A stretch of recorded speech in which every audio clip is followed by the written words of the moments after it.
Hi. என்னங்க பிடிக்கலன்னு சொல்லி உங்கள் பின்னாடியே வராங்களா? இது யாரோட தப்பாக இருக்கும்னு நீங்கள் நினைக்கிறீங்க? எனக்கு தெரிஞ்ச வரைக்கும் முழுசாக உங்களோட தப்பு தான். ஏன்னு சொல்லுங்கள், அவ்வளோ நாள் பழகிட்டு அவங்க ரொம்ப சின்சியராக இருக்கிற டைமில் நீங்கள் பிடிக்கலன்ட்டு வரீங்க. பிடிக்கலன்ட்டு வரும்போது நீங்கள் என்ன காரணம் சொல்லிட்டு வருவீங்க?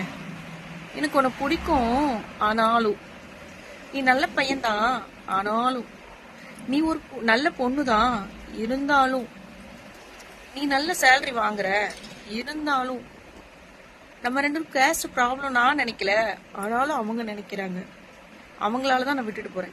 இப்படி நீங்க விட்டுட்டு போகும்போதெல்லாம் இன்னொருத்தங்களை காரணம் காட்டி விட்டுட்டு போனீங்கன்னா அவங்க மனசுல இருந்து நீங்க எப்படி நீங்கி வர முடியும்?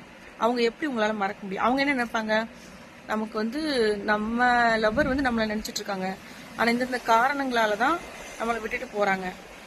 அப்போ அந்த காரணத்தை சரி பண்ணணும்னு ஒரு சிலவங்க முயற்சி பண்ணி உங்ககிட்ட வருவாங்க. சில ஆட்கள் கன்வின்ஸ் பண்ணணும்னு உங்ககிட்ட வருவாங்க. அப்போ உங்ககிட்ட வர்றதுக்கு ஹோப் கொடுக்கறது யாரு? நீங்க தானே கொடுக்குறீங்க. பிடிக்கலையா? பிடிக்கல சொல்றது கஷ்டம் தாங்க, ஆனா சொல்லித்தானே ஆகணும். ஏதோ ஒரு காலத்துல உங்க கூட லவ் பண்ணி உங்களை சந்தோஷமா வச்சிருந்திருக்காங்க, உங்களுக்கு சரிப்பட்டு வரலன்னா நீங்க அவங்களோட லைஃபையும் சேர்த்து தாங்க யோசிக்கணும். பிடிக்கலன்னு சொன்னா விலகிற மாதிரி ஒரு விஷயத்த செய்யணும். ஓகேவா? கட் பண்ணணும் டோட்டலா.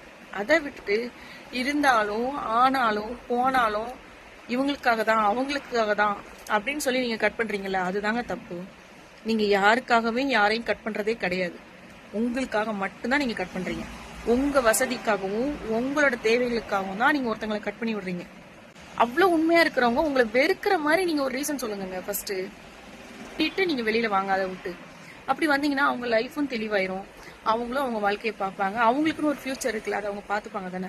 நான் சொல்றது புரியுது இல்லை உங்களுக்கு? நான் இப்பவும் சொல்றேங்க, நீங்க கட் பண்ணணும்னு நினைச்சிட்டீங்கன்னா ரீசனை ஸ்ட்ரைட்டா சொல்லுங்க. இதுதான் ரீசன், எனக்கு பிடிக்கல, என்னால இதை மெயின்டைன் பண்ண முடியல, எனக்கு இதுதான் சரின்னு படுது, எனக்கு உங்களோட மேல உள்ள தப்ப நீங்க ஃபர்ஸ்ட் சொல்லுங்க. ஓகேவா? அடுத்தவங்க மேல தப்பு சொல்லிட்டு நீங்க வந்தீங்கன்னா அதை சரி பண்ணணும், இல்ல அதை விட்டு கன்வின்ஸ் பண்ணி உங்களை கூட்டு போகணும்னு சொல்லிட்டு அவங்க பின்னாடியே தான் வருவாங்க. இது அவங்களோட தப்பு இல்லைங்க, உங்களோட தப்பு.